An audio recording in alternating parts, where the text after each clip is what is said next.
Bueno, en este video lo que vamos a hacer es demostrar la regla de la cadena sobre diferenciación de funciones compuestas. Vamos a tomar este enunciado. Suponemos f, una función que va de Rn a Rp, diferenciable en el punto A de Rn. Y g, una función que va de Rp a Rm, y la suponemos que es diferenciable en f de A.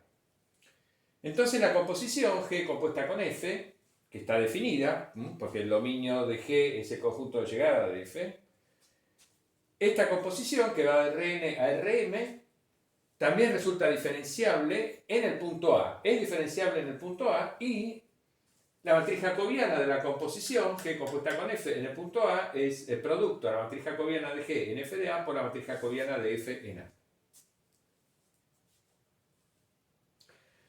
Bien, entonces este es el enunciado que vamos a demostrar. Lo que debemos probar es que debemos probar que este límite vale 0, es decir, debemos probar este límite. Si probamos que efectivamente el límite para h tendiendo al vector nulo de esta fracción es el vector nulo, habremos demostrado todo en un solo paso, digamos. ¿Por qué? Bueno, porque fíjense, acá en el numerador lo que tenemos es G compuesta con F en A más H menos G compuesta con F en A menos esta matriz, el producto de estas dos matrices jacobianas, que lo estoy llamando A, que es una matriz M por N, multiplicada por H, estamos dividiendo por la norma de H. ¿Qué pasa? Si probamos que efectivamente este límite es 0, eso significa que obligatoriamente esta matriz A, este producto de dos matrices, necesariamente tiene que ser la matriz jacobiana de G compuesta con F. Eso es un hecho que demostramos en su momento, después de definir lo que era una función diferenciable. Mostramos que si una función f en A más h menos f en A menos el producto de una matriz A por h dividido la norma de h, todo eso tendía a 0 cuando h tendía a 0, entonces mostramos que esa matriz A obligatoriamente era la matriz jacobiana de la función f. En este caso, si este límite vale, esta matriz que está acá obligatoriamente tiene que ser la matriz jacobiana de G compuesta con F. Y eso es lo que queremos probar. O sea, en un solo paso sale que G compuesta con F tiene derivadas parciales, todas las derivadas parciales de sus funciones coordenadas, y que además se cumple esta condición que me indica la diferenciabilidad de la función G compuesta con F, de la composición. Bien, entonces, de eso se trata la demostración, de probar que vale efectivamente este límite. Bueno, ¿qué sabemos? Sabemos dos cosas. Como f, por hipótesis, es diferenciable en el punto A, sabemos que cualquiera sea el vector h que tomemos en Rn, vale esta fórmula de Taylor de primer orden, de primer grado. F en A más h es f en A más el gradiente, perdón, la matriz jacobiana de f en A multiplicada por h más la norma de h por epsilon de h. Acá esto sería el término complementario o el resto. Lo que sabemos es que el resto tiende a 0, cuando h tiende a 0, aún dividido por la norma de h. O sea que este término que antes poníamos r de h, bueno, r de h lo podemos escribir de esta manera, ¿no? Porque si r de h sobre la norma de h tiende a 0, cuando h tiende a 0, bueno, a ese cociente, r de h sobre la norma de h lo llamo epsilon de h, entonces lo que me queda es esto que tenemos acá, ¿no? El término complementario, quiero decir, lo puedo escribir como la norma de h por algo que tiende a 0 cuando h tiende a 0, tal como dice ahí. Y análogamente, como estamos diciendo que G es diferenciable en el punto f de A, entonces vale esta fórmula de Taylor de primer grado para G. Para todo vector K en RP, ahora K está en RP, porque el dominio de G es el espacio euclidiano RP, entonces G en f de A más K es igual a G en f de A más la matriz jacobiana de G en f de A por K más la norma de K por algo que tiende a 0 cuando K tiende a 0. Bien. Entonces, miremos lo que tenemos en el numerador. Comencemos a trabajar con lo que hay en el numerador. Los dos primeros términos del numerador. ¿Qué pasa cuando hacemos G, la composición? Gof en A más H menos Gof en A. Bueno, Gof en A más H es G evaluada en F en A más H, ¿no es cierto? Por definición de composición, ¿no? Esto es G evaluado en F en A más H.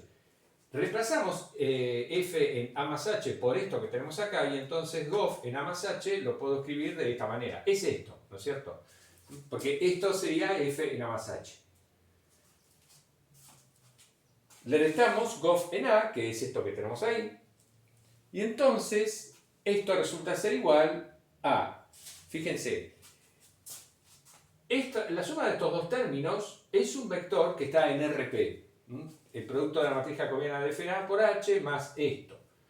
A ese vector que está en RP lo llamo K de H, porque depende de H, entonces lo llamo K de H, es el vector K de H.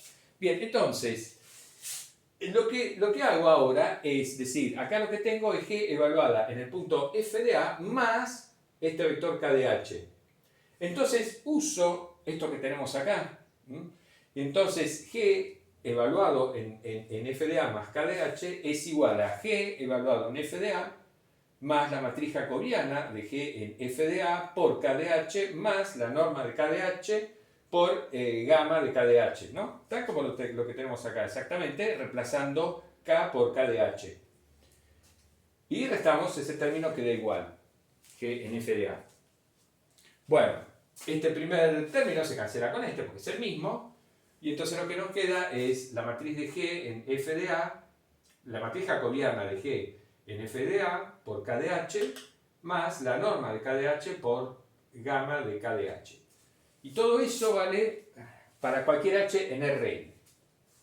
Entonces, esta diferencia, el incremento de la función compuesta, Gof, cuando paso del punto A al punto A más H, este incremento resulta ser igual, fíjense, a esto que tenemos acá. Bien, ahora lo que vamos a hacer es a esto le vamos a restar entonces esto que tenemos acá para, digamos, transformar, digamos, este numerador en algo en lo cual podamos ver con más claridad que se cumple ese límite, ¿no es cierto? Antes de continuar, hago una pequeña observación. Acá estamos tomando como dominio de F todo Rn y como dominio de G todo Rp para simplificar las cosas. La situación más general sería decir que F está definida en un cierto dominio abierto de Rn, que G está definida en un cierto dominio, abierto de Rp, y que la imagen de F se mete adentro del dominio de G. ¿En qué cambiaría, digamos, esto que estamos escribiendo acá? ¿Cómo habría que modificarlo para adaptarlo a esa situación más general? Simplemente habría que tomar de entrada un H ya acotado, esto ya no valdría para todo H en Rn, sino que habría que tomar un H chiquito, porque, digamos, uno lo primero que tiene que hacer es fijar una bola alrededor del punto A que se meta dentro del dominio de F, fijar una bola alrededor del punto F de A que se meta dentro del dominio de G, etc. Y después acomodar H para que digamos, todo encaje bien. Pero digo, eso es simplemente una complicación adicional que no aporta nada. La esencia de la demostración es exactamente lo que estamos haciendo acá.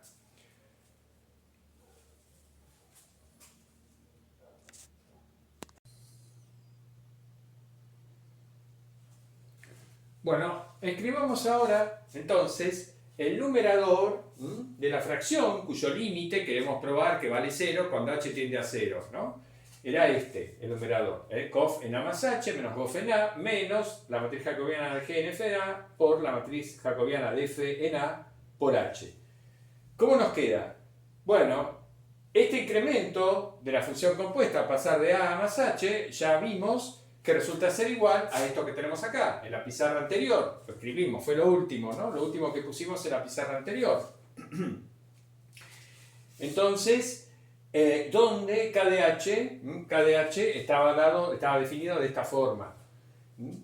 Bien, entonces, ¿qué pasa? Bueno, fíjense, con el primer término y con el último término sacamos factor común, la matriz jacobiana de G en f de A, que lo tenemos acá, y la misma matriz la tenemos acá, y entonces nos queda esta expresión, resulta ser igual a la matriz jacobiana de G en f de A por el vector k de h menos la matriz jacobiana de f en A multiplicada por h, más, bueno, este término.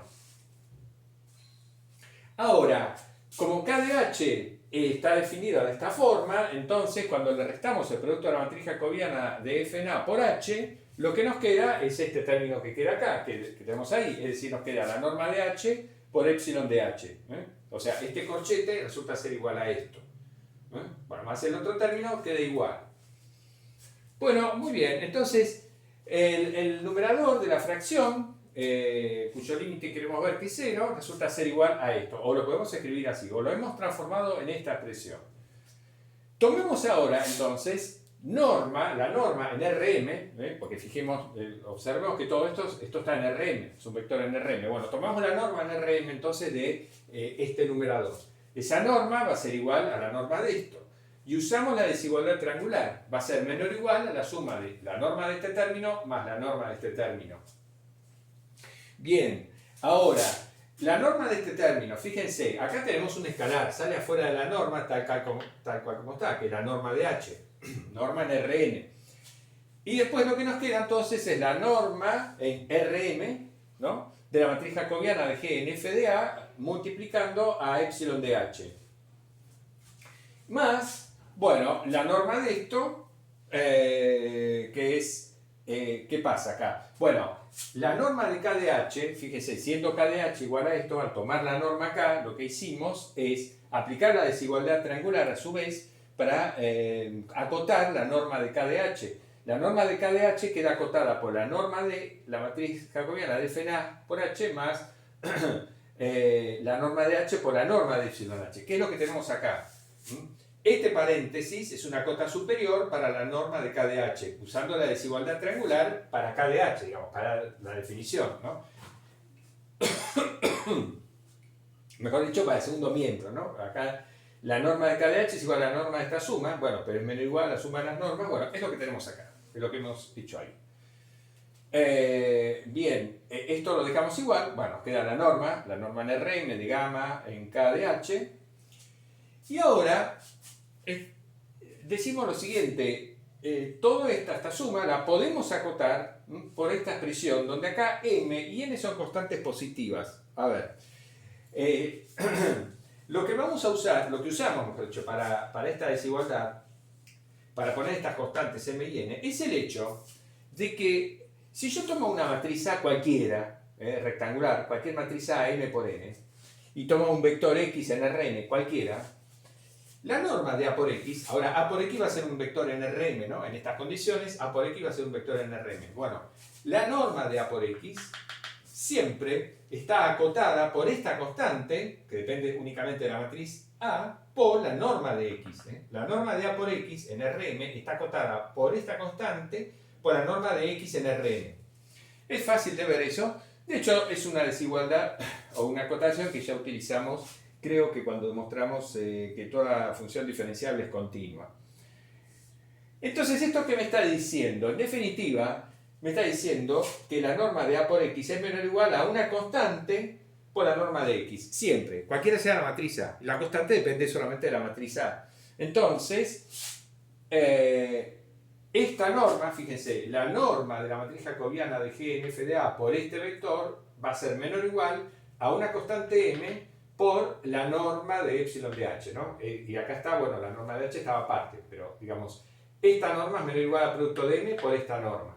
Y de la misma manera, acá, fíjense, podemos decir que la norma de la matriz jacobiana de f en A por h va a ser menor o igual a una cierta constante n por la norma de h.